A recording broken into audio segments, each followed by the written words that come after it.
Hi friends, welcome to Lara vlogs. ఈరోజు మనం shapes and their సబ్సెక్షన్స్లో మోడల్ 5 ఏంటో నేర్చుకుందాం. సో ఇది మనకి ఇచ్చిన ట్రయాంగిల్. దీంట్లో ఇన్నర్ ట్రయాంగిల్స్ ఎన్ని ఉన్నాయో మనం ఫైండ్ అవుట్ చేయాలి. సో ఫస్ట్ మోడల్లో మనం ఏం చేసాం, ఇట్లా స్ట్రైట్గా వేస్తే లైన్స్ కింద బేస్ క్యాలిక్యులేట్ చేసాం. సో ఇక్కడ ఏంటంటే ఈ సైడ్స్ యొక్క బేస్ మనం తీసుకోవాలి. ఏదైనా ఒక సైడ్ తీసుకోవచ్చు. సో 2 ఉన్నాయి. ఇప్పుడు ఈ 2 క్యూబ్ చేయాలి. సో 2 క్యూబ్ ఎంత? 8 is the answer.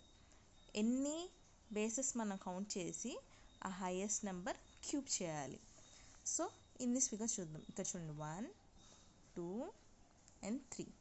So 3 per cube is equal to 27. There are 27 triangles in this figure. Similarly ఈ ఫిగర్లో చూద్దాం. చూడండి, 1 2 3 4.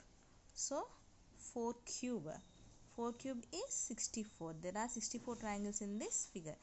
సో ఎన్ని ఇచ్చినా సరే, జస్ట్ 5 ఇచ్చిన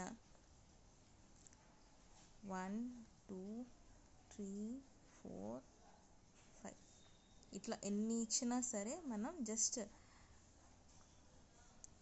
ఈ బేస్ని క్యాలిక్యులేట్ చేసి దాన్ని క్యూబ్ చేయడం అంతే. Thank you friends. నెక్స్ట్ వీడియోలో చూద్దాం.